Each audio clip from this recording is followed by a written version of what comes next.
Those early stages can be tough if Humanoid is not on comfort. Well, we are going to get into the draft. I see as well they were doing the slow clap. We unfortunately can't hear the crowd, so apologies if they did something really cool and we just talked over because we can't hear exactly what's going on. Looked like a very good start to the first draft of this best of 3 between MKOI and Fnatic. Kai'Sa and Poppy banned away. Fnatic going to get rid of the Yone themselves alongside Vi for the first 2 bans. I imagine it's going to be MKOI to round it out as well, just to try and make sure you're safe. Now, Elyoya is still a big Ivern player, so you can still have some tree threats in this composition, but Varus actually going to be taken away. So I think the MKOI, pretty strong in this position, and just getting that comfort level for yourself. I mean, it would make a lot of sense, right? Put Elyoya on something that he can have a lot of impact on. Instead, Rumble is the first lock. We've seen some Gallios played into this, originating from BB last year, I think, but Oscarinin has played it as well. If you go Grasp, you not unkillable, but pretty hard to kill by the Rumble because that magic shield as well on the shield of Durand. I wonder if Fnatic will look towards the Taliyah MKOI here, though. Does give you good CC, gives you a good ability to lock down an opponent, and then the damage is a little lacking. You want some damage from your AD carry. I think Taliyah doesn't have the best damage output overall.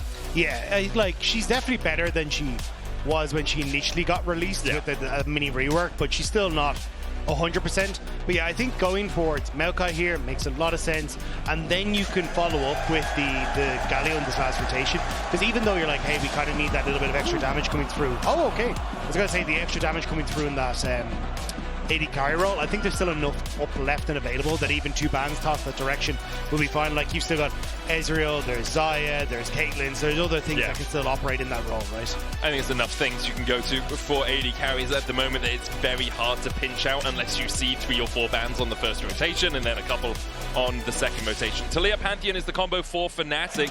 MKOI are going Naafiri. Okay, 4 wins, 2 losses here in the LEC. Very powerful pick. Can be flex mid, importantly, I will say that, although expect to see Elyoya on it in the jungle. With the Ahri, we're definitely going to see it in the jungle. So very, I was going to say canine. It's a very canine mid-jungle combination, a fox and a dog, you know? Yeah, I suppose, yeah. But I think the interesting part for me is the amount of control the solo laners offer to this Naafiri to actually start rolling, right? And I think this is the problem that I have with Naafiri in a lot of games we've seen her in LEC, is like, you don't have the setup to enable her. Be like, hey, we can invade, I can play off of the strong mid lane that has CC to enable me, and now against the Taliyah, which is relatively low mobility, I think you're in a great spot here as Movistar KOI to just go, right, we're all in on mid-jungle, we're playing around this top half of the map, we're looking for invades, we're going to try and get into Razork's space and put this Pantheon behind early off of the pressure that you have, because there's a lot of stuff that can kind of manage against Rumble, but unless you're just going to slam the Jace here for Oscarinin, which I'd be surprised at, there's little that can just take over in the matchup against it. Yeah, very true, especially with the Galio being banned away.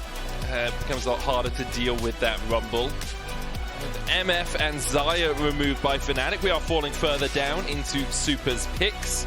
Could look towards something like the Zeri that we have seen from him before. Can, of course, still go, Corki. Although I do think Corki's a little bit of a bait on most recent patches. It's, fair, actually. Pretty low win rate overall. I know win rate doesn't mean everything. Do you think Jhin would be useful here? Oh, see, here's the thing with Jhin. It's very much a U-champ, you know? Oh, Warwick, okay. Oscarinin laying down the gauntlet in the top lane. Warwick picked up. He's going to try and out-sustain the Rumble. I mean, I can definitely see it. You have especially running barrier, like your early trade levels are really strong, and getting control over that lane is kind of the focus point that we were saying was, hey, you want to try and play through this top side of the map to ensure yourself that you're in a decent position. So Warwick going to be able to take over in that lane is going to be fantastic, and make things a little bit more difficult for Elyoya to just go for these invades. Oh yeah, a little bit harder for him. There's the Corki and the Rell, though, in the bottom lane, so Supa still deciding Corki is okay. We did see a Fiddlesticks there for a second for Mickey, and Fiddlesticks support is something that's starting to make its way around. Solo queue and the like. Alistar is the lock in the end, though, so a little bit more CC, good into the Rell, something we've seen a few times. Well, I say a few, we've seen a lot. Alistar into Rell is a tried and true, not counter pick, but a nullifying pick, I would say. Yeah, and I think it'll do fine here. I think all you really want is something that can start a fight, and Alistar can do that just fine, especially if he has a flash. Excuse me, sorry. I think there's a lot of ways that he can get in towards Movistar KOI and just cause an absolute ruckus. So as Fnatic, it's definitely a case of trying to enable Oscarinin to win his solo lane and then try and play in towards fights where it's just lock down key carries and assassinate them with the Warwick, the seismic shoves, the Kai'Sa there to help out. Whereas in the opposite side for Movistar KOI, definitely a early game that they want to try and play extensively through, using Naafiri's pressure, using the Ahri's pressure, try and get into the face of Razork, and then eventually snowball that into a very strong lead, because like Corki starts to fall off in the later portion of the game. So Ahri, similar position, Naafiri, similar position if she's not ahead. So Movistar KOI really need to get the ball rolling early, and this was kind of what they struggled with against Vitality, so we'll have to see if it's been an improvement. In the battle of the Spanish junglers, who is going to come out on top? Razork, of all the Spanish players to ever play in the LEC, has the most kills, the most games, and still no titles on his shelf. Elyoya obviously picked one up with the Mad Lions back in the day. Sure, Razork will want to add that little addition to his trophy cabinet. MKOI starting up towards the top side, most likely just looking for vision. Elyoya on the Naafiri. I mean, level 1 isn't great. You don't really have any CC. I mean, you have no CC on the Naafiri generally anyway, but you don't really want Jojo to have to take Charm level 1 to try and get some damage down, whereas the Pantheon can start with his shield. What's it? The W. The stun. I can't remember what it's called, and that's going to frustrate me forever. Pantheon? Yeah, Pantheon stun. Is it Aegis something, or no? No. Golden Aegis is what I was thinking, but I'm pretty sure that's something else. Anyway, you can talk about stuff while I look that up, Rob. Okay, not too much kind of happening. Fnatic just starting to try and go in, get some vision down in the early stages of the game, so then they can spot out exactly what this Naafiri is up to. And this is kind of to be expected. Alvaro trying at the moment to sweep out any of that vision that may have been placed, but actually I don't think a ward was placed in the end. Yeah, so it looks like they won't find anything. And they should have an idea that Elyoya is starting on this bottom side regardless. So I think it's just going to be a case of trying to track Elyoya to make sure he's not looking for these invades and annoying the Pantheon. Shield Vault, by the way. And Aegis Assault is the E, which is probably where you're getting the Aegis from. Oscarinin here, it's more about sustaining than anything else in this lane. You can put some pressure down. It is barrier, as you said, Rob, with the lethal tempo as well. But yeah, you're just trying to keep yourself topped up in the lane and then put some pressure down onto the Rumble. We do have a pause coming out. And we're on the gambling gun sound, which is great. Yep, get away from that. Thank you very much. Get away from that. We'll see exactly what's happened with the pause. Yeah, I think the biggest question mark for me around this Warwick is how do you play around them in the mid game? Because I think a lot of people, obviously you've got barrier, but that just changes so much of your game plan when it gets to that mid game point, because you kind of always need to have this Warwick positioned towards the part of the map that you're trying to play, which oftentimes means a lot of rotations happening in the mid game, and also way higher value on things like Humanoid's teleport, because although he is on the Taliyah and he can try and use that wall to get to fights, if we are going for a play in the bot lane and this Taliyah is on top side, that Weaver's ball is going to do basically nothing. Yeah. So you really have to be careful with Fnatic how you play this, and I think, to me, this says more about Fnatic's confidence in the work that they've been putting in, that they're like, hey, no, we can play down a very advantageous TP, and a TP that oftentimes can pull you back out of a bad situation. So I'm now going to be keeping a huge eye on, like, how are Fnatic setting up in this mid game if the Warwick gets a lead to then cover all their bases and continue playing through those. Do you think you can follow a teleport with Jaws of the Beast? I've never seen it happen, but technically when you hold down the Q, you can follow people through dashes. I think that it was actually like changed specifically because it was happening where people were backing and you'd use the Q on them and then you'd follow them to base. But I don't know if it's just happened for basing or whether it's happened with teleports as well. I think there's like a set distance you can't follow. I mean, that makes sense. That would make sense. It would be really funny if you do like the older Kali's, right? Where you would just follow someone across the entirety of the map.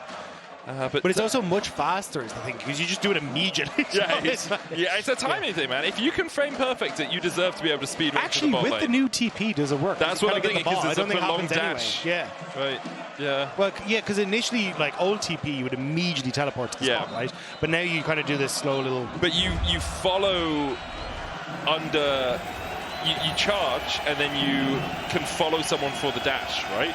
Yeah. That's part of the Jaws of the Beast. So I'm wondering if because it is a long dash, you could follow them.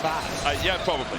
Anyway, it's just a funny little thought experiment. It's not going to happen, guys, and if it does, we'll all be amazed and get to enjoy learning together. There was a little monitor issue, which is why we had to pause. Oscarinin here trading with Myrwn, but getting forced away by those Electro Harpoons, going to heal up as much as he can. Meanwhile, in the mid lane, not really too much happening, as to be expected between Taliyah and Ahri in the early levels. The junglers are pathing in opposite directions. Elyoya took his Razor Beaks, then went up towards his top side, whereas Razork finished his entire bot side and now is going towards top. Yeah, which, okay, back to it. Plus, that's why I wasn't sure what the plan was. If it was going to be, hey, we're going to look for a quick gank on top side, or if it's I want to be desync from Pantheon. So then it's a move back into that bottom side, take your red, take your Krugs, and move on. But at least with Oscarinin now crashing that wave in top side, your opportunity to look for that gank more than likely gone, because Oscarinin will just place a ward and spot out exactly what Naafiri's up to. Yeah, makes sense. Fnatic were the ones who initiated this pause. Last one was from MKOI due to a monitor configuration issue. It looks like there's something going on with Upset's PC, or settings or peripherals or something, right? They're talking to him, so my assumption is something to do with his setup, and we'll see exactly what's going on as soon as we can. Earlier in the day, you said, I hope it's not like VCT, Rob. I'm just saying, going okay. Just saying it could be. Yeah. We could be here for a couple of hours. What it will do is it'll do it to me tomorrow when I'm casting, because then you get out of it scot-free, and then I'll get a text off you saying, ha ha ha, you did this to yourself, ha ha ha. That's not true. It would be a Discord message, not a text, okay? My bad, Who sorry. texts in this day and age? WhatsApp or Discord? Yeah. That's where all the cool kids communicate. The thing is, see, I feel like I haven't got onto the Discord hype train, because Asterix messages me all the time on Discord, and I'm just like, I'm an old man. I use WhatsApp. I'm happy with my WhatsApp. I think there's nothing wrong with WhatsApp. Yeah. I do get frustrated when I see my Discord and there's 7 notifications, and so it's just, you know, small icon at the bottom. It's a 7. I'm like, okay, I have to check what's going on. Maybe there's something big. It's just Vedi who sent like 3 words per sentence for 7 sentences. I'm like, Vedi, come on, that needs to be one message, so I know it's not that important. But don't you just love hearing the doo-doo, doo-doo? No, I turn off all sounds. You're on Do Not Disturb, aren't you? Yeah. I'm a big sound off notification sort of guy. Fair. Steam sounds are off. Discord sounds are off. I will say my phone has never gone off of silent, but everything else is good to go. Why? I don't know. I've now realized I should change it. The only time I ever want sounds on is if I'm in a Discord chatting with people and I have both my monitors occupied and someone new joins, because I want the ability to say, oh, hey, how you doing? Right? Yeah. Like, whereas sometimes people just sit there quietly. Yeah, I see. The thing is, I always have Discord open on my second monitor, but usually behind like a web page of some description. So it's just like, okay, well, I'm going to need some sort of sound to tell me that someone has messaged me, because otherwise that thing is not getting seen for like 4 hours. But that's fine. Also, you have a taskbar. Shows the little. That's what I always check. I don't have the taskbar on my second monitor. No, but on your first monitor, when you're on but then I'm tab playing full screen. Well, then why do you need to be disturbed for 4 hours? Just be not disturbed. Be offline. We don't always. Okay, this is going to get into it. We don't always have to be contactable, Rob. You know, we can just be okay, not being contacted by people. And look, I'm sure plenty of people are thinking the same as they deep dive into Oblivion, but I haven't played Oblivion yet. Okay, so. Like the gates of hell will wait for no one. Okay, Gates of Oblivion. I started it earlier today. I've never played the original, and it's okay. I will say, I like the tongue-in-cheek nature of it, because the first stables you go to, they offer you a horse with horse armor. Because horse armor was the first ever microtransaction, where you could buy horse armor. It's like, oh, you just have this horse with a horse armor, you know? I like it. That's fun. But yeah, having never played the originals, it feels very much like just a slightly better Skyrim. My favorite thing that my brother is doing is sending me screenshots from the game next to what the guy used to look like. Oh, that's cool. That's cool. Hey, we're back into League of Legends. They had a slight audio issue where the Fnatic players couldn't hear in-game sound, but I assume that has been rectified. I know there are some players that don't play with no sound at all. What? I could never do that. Could never do it. I need sound. Yeah, like, I react to Malphite ult sound of the actual animation. Maybe you need to open your eyes when you're playing against Malphite, Rob. I mean, I dodge it. Yeah, it works. You're a gamer. Razork coming towards the top side here. Oscarinin is still low on HP, but Myrwn in a similar boat. It does look like Elyoya didn't go for that gank, because Mikyx lands a headbutt pulverize combination, and Alvaro uses the shield from the crash down to mitigate a little bit of the damage. Yeah, so it looks like it would just be take the trade, sorry, on the opposite side of the scuttle, and then try and see what the next game dive? is. Is it? Razork's, he's here. They're diving this. Oh yeah, Myrwn, what you got? How are you going to escape the shield bolt? Oscarinin uses the barrier. Razork tanks up the tower. Myrwn flashes away, but cannot escape. The barrier coming in clutch there for Oscarinin, as Razork's able to escape without having to burn his flash. Yeah, the fact that Razork was able to tank that last tower shot before the swap over to Oscarinin on the aggro. I don't think Oscarinin went down, or gone down, but it would have been a fairly close call. But now Myrwn TPing back up. Little bit unfortunate. You can already see a 522 gold lead set up for Oscarinin. And the problem as well is Myrwn's going to push this wave out, but Oscar's running bot. Noah, Upset and Mikyx just sprinting towards that top side, so they'll be able to catch this wave before anything is pushed too far in. Myrwn has no flash. Mikyx looks for the flank position here. Oh, Myrwn. Oh, no. Oh, me, oh, my, oh, Myrwn. Mikyx flashes, exhaust, knock back. Upset's going to open up. There's the stun with the trample, and the scrap shield shouldn't be enough to get Myrwn out of this one. Upset has the flash. Myrwn still goes down. Good effort from Myrwn, but yeah, Fnatic have his number. He actually said coming into the show, look, Myrwn has been the best performing player. I think Fnatic have agreed and don't want him to play the game. Yeah, they've absolutely shot him down in this early game, and you can see Oscar sprinted down here. It's just going to catch the wave as it crashes in. I wonder if we'll get another reset. Upset and Mikyx just going to go back towards the bot side. Could just be resetting out through top again because there are the grubs, but it does look like, I mean, Oscar's kind of got screwed by this, I'm going to be honest. He went towards bot lane, got like a minion, and now is going to have to run all the way back up to top. Yeah, still, like, you got no minions, the other top laner got no minions, everyone's kind of okay. Yeah. Right. Except you got a kill now on towards Upset, who will be able to go down and break the freeze that have been set up by Movistar KOI's bot lane. So I think this is where, again, the Movistar KOI wanted to try and play through a strong early game. They wanted to try and play through Elyoya, and I think that's why we saw the desync between Elyoya and Razork on that first clear, so then you can always try and play for bot lane into a go for the invade on a blue respawn. But with the kind of movements that have happened now, and also both bot and Fnatic ahead, I think this becomes way more difficult for Movistar KOI to try and go for. MKOI will be able to get the first dragon of the game, though. Elyoya getting the smite down on that. Looks towards the mid lane, but more to clear out vision than anything else. Razork is on his way around to grubs, which he should have a pushing topside now. Oblivion Orb first for Myrwn as well. Having to spec into some grievous wounds, spend some gold on that before really being able to do too much more. Oscarinin has the infinite duress up that Warwick ultimate with the suppression, but I doubt he really wants to go too hard onto Myrwn right now, especially now that Myrwn hits 6 and has the equalizer. Also with Razork on Void Grubs, it's kind of like if something happens at Void Grubs, I'd rather have the ultimate up and available. Now Razork ticking over to 6 as well means that he's going to be far more active on the map, and already just kind of trying to deny Jojopyun the opportunity to push in this wave and let Humanoid get back to the lane. I wonder where Razork is going to use that Grand Starfall. There's always the option of just punishing Myrwn more. So he still doesn't have flash. Yes, he's got the equalizer now, so if he's under tower, it's a little harder. But you can just do a bot to top clear here as Razork can then immediately go for Myrwn again. Just constantly put that Rumble in the dirt. Mikyx and Upset trying to get this wave all the way in, but won't quite be able to crash it. I think for Fnatic, having this kind of slower pace where you've already got the 2 kills is fine. Yeah. I don't really think you need to go any crazier. It is more fun to see more kills though, Rob. That is true. That is true. But at this stage, it's like, hey, Humanoid is fine farming up in the mid lane. We've got control over both sides. Let's just farm this one out, look to pick up a couple of more objectives, and then we've got a Pantheon that can ult to either Taliyah or to the Warwick, and we've seen G2 work this combo fantastically between the Warwick and the Pantheon. So why stress it? Just play for side lanes. Yeah, very true. I 100% agree with where you're coming from. I'm just saying there's like 9,000 people in the audience who want some action. I was going to say, from the looks of these videos, it doesn't look like they need much to go wild. That's so true. I think it's all right.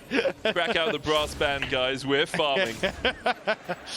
One of the only issues for Fnatic in this early sequence is Upset did burn his flash. They burnt exhaust. They burnt flash on Mikyx, so their bot lane hasn't been able to have as much pressure as they'd like, which is why you see a slight CS lead for Supa and Alvaro due to the swaps and the fact that Upset and Mikyx had to play a little bit on the back foot. Alongside that, Oscarinin constantly going low in this top side makes it hard for him because you kind of want to go low, but Elyoya's just waiting around the corner here. Hounds pursue. Oscar jumps in, gets the barrier, gets the heal back up, but it's just dead anyway. Grand Starfall coming in now as Razork jumps into the middle of 2 hands pursuit there for the follow-up chase. Aegis Assault was used for the damage reduction, but Razork doesn't really have anywhere to go.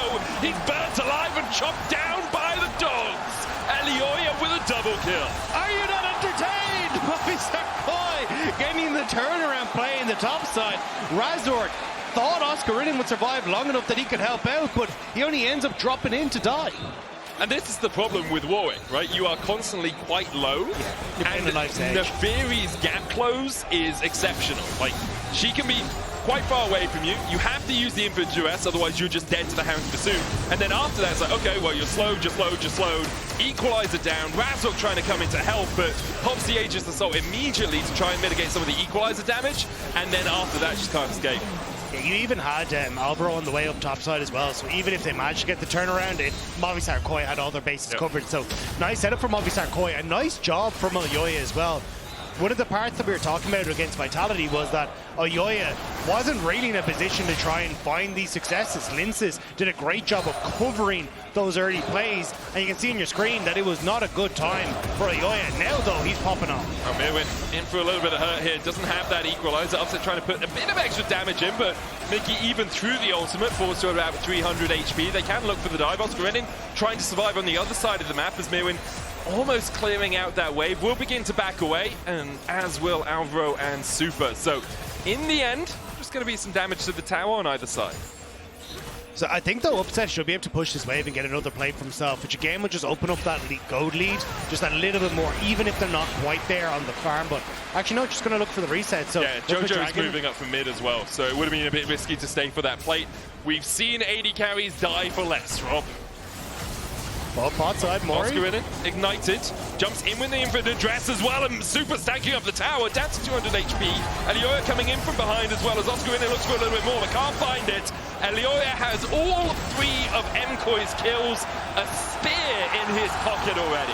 I mean, this is kind of where you want this Naafiri to be. Yeah. Get those kills early, get her rolling, and watch her just take over the game. And it was a good attempt from Oscarinin, nearly able to finish off Supa, but a quick ult from Alvaro, keeping his AD carry safe. And now Dragon for Movistar KOI as well. Looks like Mickey's going to spot out that one being taken. And it was only 3 or 4 minutes ago we said this is okay for Fnatic. They'll be happy with their first early couple of kills. Now MKOI 1,000 gold ahead, looking for their second date. Can't quite find it, because Upset and Mikyx did open up through that mid lane, which means it's a little bit harder for MKOI to take this before Supa gets into mid. It's now there, and now they have the man advantage. But Mikyx did end up wasting a bit of time, because all he was trying to threaten was Razork could use the Grand Starfall to get to this play, so you have to pull across multiple members, and it means that... They're going to go for it. They're TPing into bot lane. Yeah. Mikyx's coming across here. There's the Grand Starfall. Mikyx just knocks Elyoya over the wall, which he was jumping over anyway. That's straight for Fnatic. And as you said, good job by Mikyx, bought the time, and Fnatic react to it. Yeah, great play. So that was kind of what I was thinking, like Mikyx just needed to buy that little bit of extra space. And now you've got 6 grubs, you get the Dragon. Myrwn will get some time alone with the tower, which he desperately needs to try and get some gold back. But still, I think if you're Fnatic, at least keeping control and keeping that goal within touching distance. Yeah, their problem is going to be Elyoya on this Naafiri. A lot has to be invested in making sure that she can't just jump around the fight, right? Like, you do have the Unraveled Earth. You've got an Alistar, you've got a Pantheon, you have a lot of instant CC on this Fnatic lineup, but you can't really use it on anyone else from MKOI because you need to be catching Elyoya out as soon as he goes in. I wonder if Elyoya maybe will go Eclipse next, or could even go for the Edge of Night for a little bit more safety when he wants to go in. I think Eclipse is slightly stronger in terms of damage output, but Edge of Night would give him a little bit more safety. Yeah, I agree. I think it's the... I do think, though, you kind of need the extra damage that comes with Eclipse, because the other side of it is hey, you're kind of hoping that you one-shot someone very quickly, right? And I think if you don't have the damages in Naafiri, that's where you start to fall off. Like, the other thing I was going to say, which it looks like he's going to do, is actually go for the Black Cleaver. Yeah, Cleaver, yeah. So it's just like, hey, I get more health and can try and play through being that little bit tankier since I will be the main target. Weaver's Wall here, trying to catch out Alvaro. We'll get him back with the seismic shove. He flashes away, dies to the spear from Razork. And Fnatic invests a lot, but they do manage to pick up the enemy support. I think the Eclipse versus Edge of Night debate is a solo queue debate. Okay, yeah. Because I've been playing a lot of Naafiri in solo queue, and that's where my mind would go. Black Cleaver makes more sense when you're a little bit more trusting of your team. Yeah, I think the Shred is lovely, but also just, again, it's against coordinated play like that, it's very difficult for you to survive. So just having the Black Cleaver against this much CC is great. But yeah, I think the big one is just, as you can see, like having that point to one-shot someone is still going to be kind of difficult because Razork going to be relatively tanky, Oscarinin relatively tanky, Mikyx going to pop the ult. These all become kind of difficult to take down. So unless Upset or Humanoid ends up getting caught out or missed positions, I don't really see a moment where Naafiri can get access to the backline. Yeah, it can just one-shot someone. Instead, it's going to be a bit of a front-to-back with the pack to help out. Those dogs unleashed at the moment. 3-0 for Elyoya, coming off the back of a pretty bad week against Vitality. For Fnatic, a good start to this game, but now they're sitting about 1,000 gold in the hole. Jojopyun going for the Malignance on the Ahri as well. Much more damage output with this build rather than something like the VOD of Ages. Going to land the charm here. Shield Bolt coming out though. Jojo maybe thought he had a little bit more backup than he does. There's the Magnastorm onto Razork. Aegis Assault coming out. Alvaro falling low. Another good charm onto Razork as he tries to step forward to kill off Alvaro. It's very much in and out as Jojo sets Elyoya up for his 4th kill of the game. They just about managed to get Razork. Took them a little bit of time, but the Pantheon will end up falling and they have to back away. Again, as you say, just all the kills going to Elyoya. This man is going to have to put on a Herculean performance if he wants to carry this game. Yeah, we just hope he doesn't make a dog's dinner of it. Hey, he's the alpha right now. MKOI and Super Blitz have the mid-wave. Next objective's up to 20 seconds, in fact, on the Rift Herald, a minute 30 on the Infernal Drake. Would only be second Drake of the game for either of these two teams because we had the honors split earlier on. Oscarinin's gone for that stride breaker to kick things off. Myrwn has the Leandries alongside the Oblivion Orb, so a little bit of healing reduction and then obviously the burn that you want from your Rumble. Yeah, it looks like though Elyoya is just going to immediately try and go for Humanoid on the spot lane. The Malignance giving that cooldown to Jojo for the ult, not quite there. Yeah, will be spotted on vision and eviscerates up towards the Drake. He is strong enough right now that he can do dragons pretty quickly by himself, but he's just trying to avoid, well, he just jumps over the wall again with that eviscerate. The cooldown on that very low as you start to get some ability haste in your pockets. I think with him backing now, has he got it? No, he's just got the pickaxe. It's not that far off. I guess you need, yeah, you have to finish it up with the combined cost, right? So, but I do think he's still like in a decent spot, and I like the way this MKOI try to play this. It's, hey, we're not going for the fight, because at this stage I think it's a little dubious whether you end up winning a lot of these fights. Instead, they're going for the cross-map plays and looking for picks, which is your best way to try and snowball through the position that you're in. But now, Fnatic trying to contest. I'm going to meet up with Fnatic. Oscarinin not at the play as of yet. MKOI, well, TP away. Humanoid just leaves, okay. I think MKOI are going to just go in. Okay, we saw Humanoid leave, we'll just dive on a Mickey and he's dead. Cool. Duffman effect. that's the Simpsons Duffman effect right there. Yeah, I'm not sure what just happened. Humanoid just TP'd away in the middle of everyone and MKOI was like, great. Cool, yeah, well, that seems good. Mickey dies, and then MKOI get the Drake, force Humanoid away. Infinite Duress coming out once again onto Myrwn. There's the Grand Starfall as well. Myrwn is caught out, equalized down, but he will fall for the 3rd time this game. But there is that combo that we were talking about that makes it incredibly tough. Even Oscarinin, opting in for the stride breaker for the AoE slow afterwards as well means you're never escaping, even with the flash from Myrwn. So this is going to be the combo that Fnatic are playing through, and it's going to be on Movistar KOI to see if they can respond now with picks as Mickey once more. Doesn't have the Unbreakable Will, but has Exhaust and Flash. Exhaust obviously really good on the Naafiri. She tries to jump in. Jojopyun will be able to get the bot tier 1, and that'll be the first tower of the game, while Fnatic somehow obsessed with the purple buffs this game. 6 grubs and the Rift Herald complete for them. The tower going over to MKOI, though, I believe secures them the feats of warfare, or feats of strength, and they get the upgraded feat. Yeah, the feats. I think the lack... I'm not worried about feats in this game, though. I think it's actually the 6 Void Grubs that are going to be pretty instrumental for Fnatic, because we've kind of just seen what their combo is we want to try and play around Warwick. Yeah, kill someone on the side. If you can kill someone and immediately rip through a tower with Warwick on its attack speed, like, you're going to just destroy the map. That's very true. Movistar KOI. So I do think for Movistar KOI, getting deep vision now becomes crucial to try and spot out where Razork is. Because if you see Razork on one side of the map, you just disappear as Myrwn. You don't want to touch it. Otherwise, you're just going to have this rinse and repeat where I thought, actually, at this stage, they'd put Oscarinin into that bottom side. Maybe a little nervous about the fact that Adakan is just about to come up unavailable, but I would have just played for Warwick into the tier 1 and look for that similar plays as Oak comes back up. I mean, the risk is, of course, as you say, Warwick doesn't have teleport, right? So if you do overinvest on a side, Jojo has TP, Myrwn has TP, they can just teleport away from the play, or even play towards the top side, then teleport when you are starting to hit on those turrets. For now, though, Oscarinin is going to continue to push out top. There's a teleport from Jojopyun. He's finished his Horizon Focus? No. Man. What? Horizon Focus. Yeah, it's Horizon Focus. Yeah, what was the other one I'm thinking of? I keep thinking Event Horizon, but that's why I got you. Humanoid going in here. Seismic shot back on Myrwn. Okay, he's dead again. That's happened a lot this game, and it is because he's been targeted. It's not all been Myrwn's fault. I think there have been a couple of small misplays here and there, but that happens. Myrwn is very much the focus from Fnatic. But this is what we're saying, right? Is like, pick off a member, then look for the tower, and now you're in a position where you've actually made the play towards Humanoid, whose TP is just about to come back up and available.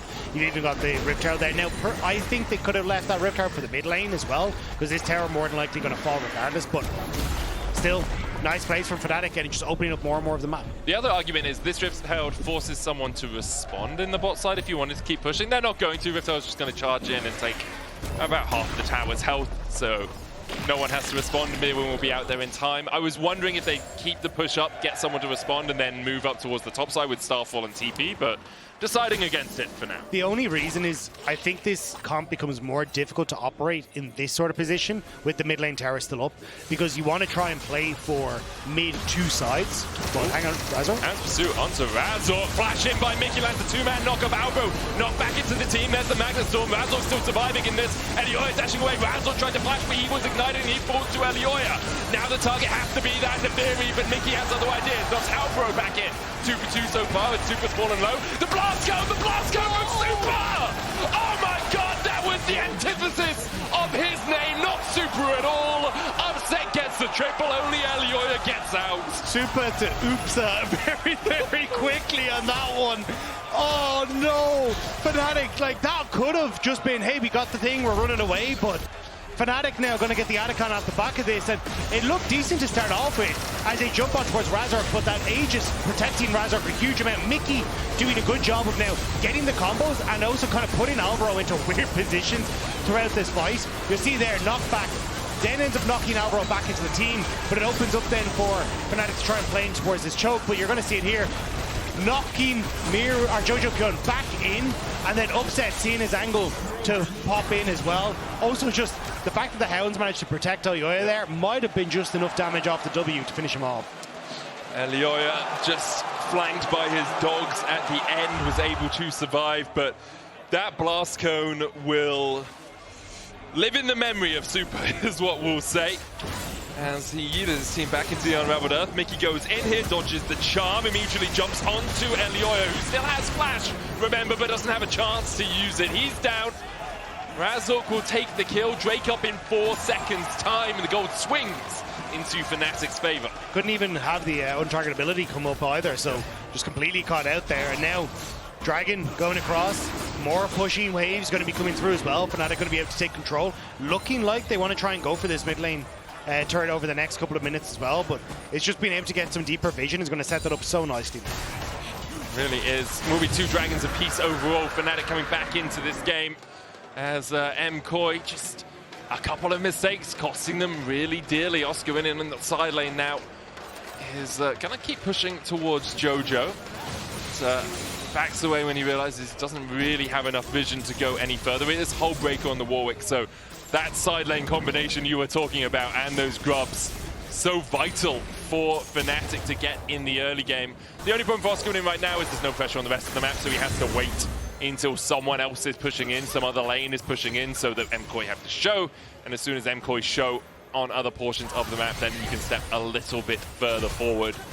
But now this tower in the mid lane stands, but Fnatic are looking to raise it pretty sharpish. Yeah, you can see though, because the mid lane tower is still here, everyone on Movistar KOI can just group to it. And Fnatic can't play far enough and deep enough into these top or bot lanes to draw people across. So this is where I was saying it kind of gets a little awkward.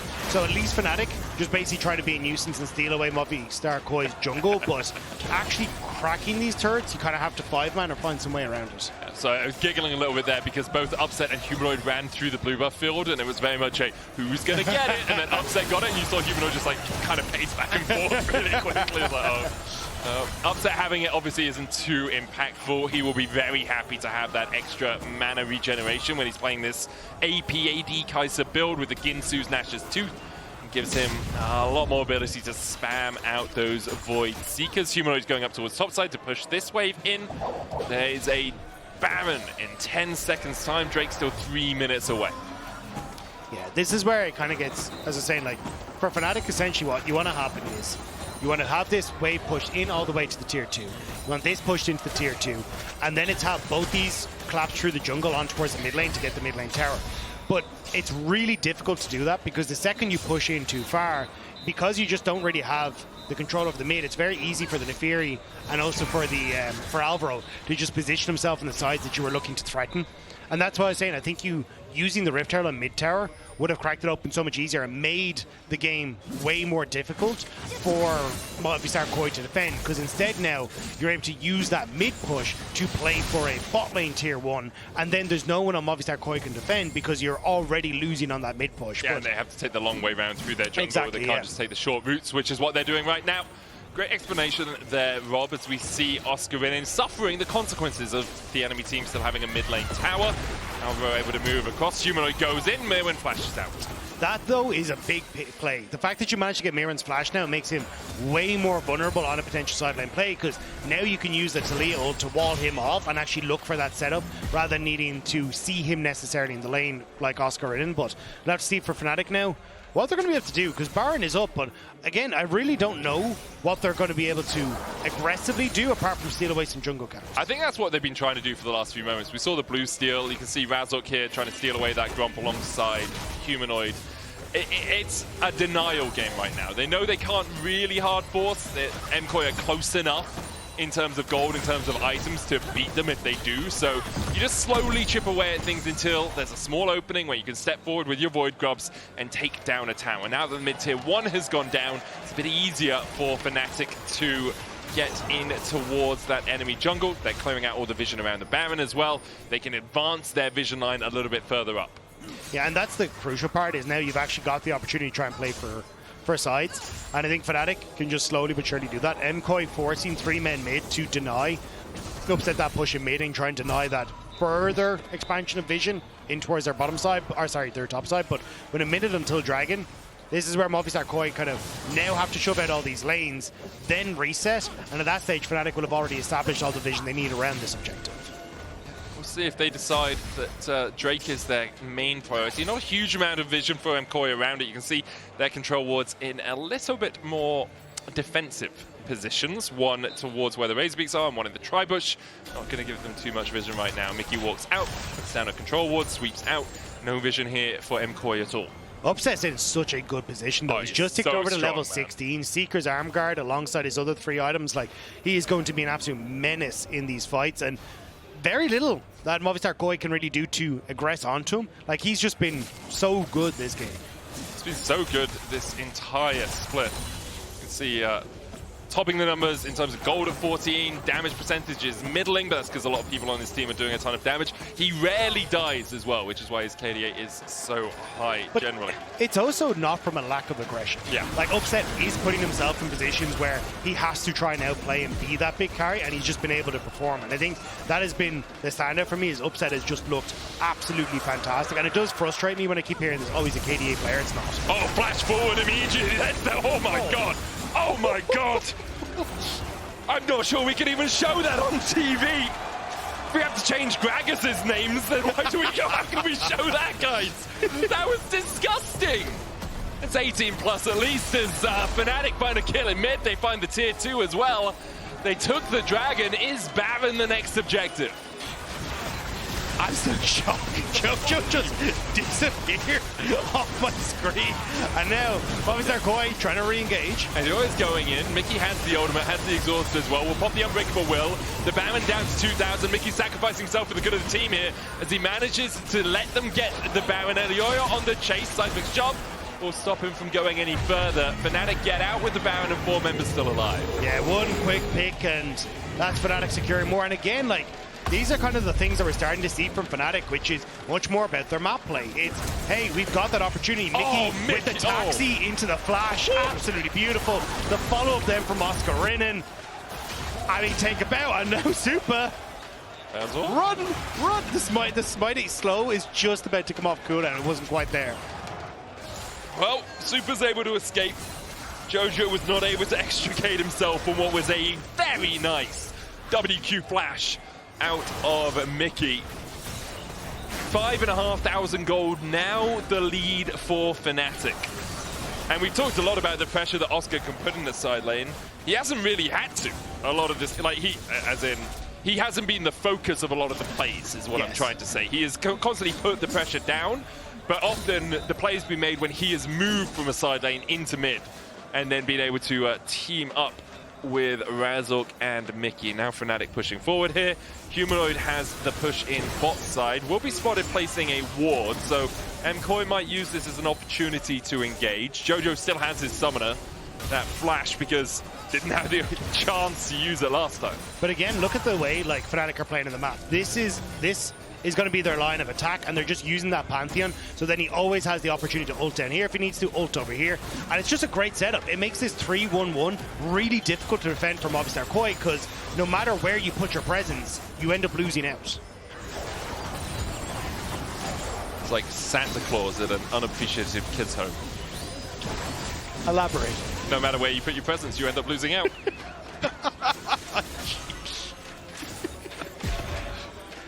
Right now, Fnatic's presence up towards the top lane. Humanoid's pushing through mid, 4-1 the split. There's the Weaver's Wall to separate Supa and Elyoya from the rest of the team. Not quite timed with the wave, but close enough that Fnatic should be able to crack this tier 2. Extend their gold lead to about 7k. That's the Magna Storm. Charm going in as well. A great ultimate from Alvaro, but there is no follow-up from the rest of the team. Infinite Duress going out as they dive forward. Razork looking for a little bit more. Oscar actually still has that ultimate if he does want to dive in. And he finds the backline. He finds 2. One wolf, much better than the dogs. Elyoya falls and Fnatic crack open the game. Upset is the gift that keeps on giving in this game, flashing forward with the Seekers to keep himself safe and sets up Fnatic for a Game 1 win. What a performance from Fnatic. Like the early game, MKOI. It was Elyoya on the Naafiri, he was 4-0, he was massive, but they just couldn't work out how to make it work for MKOI.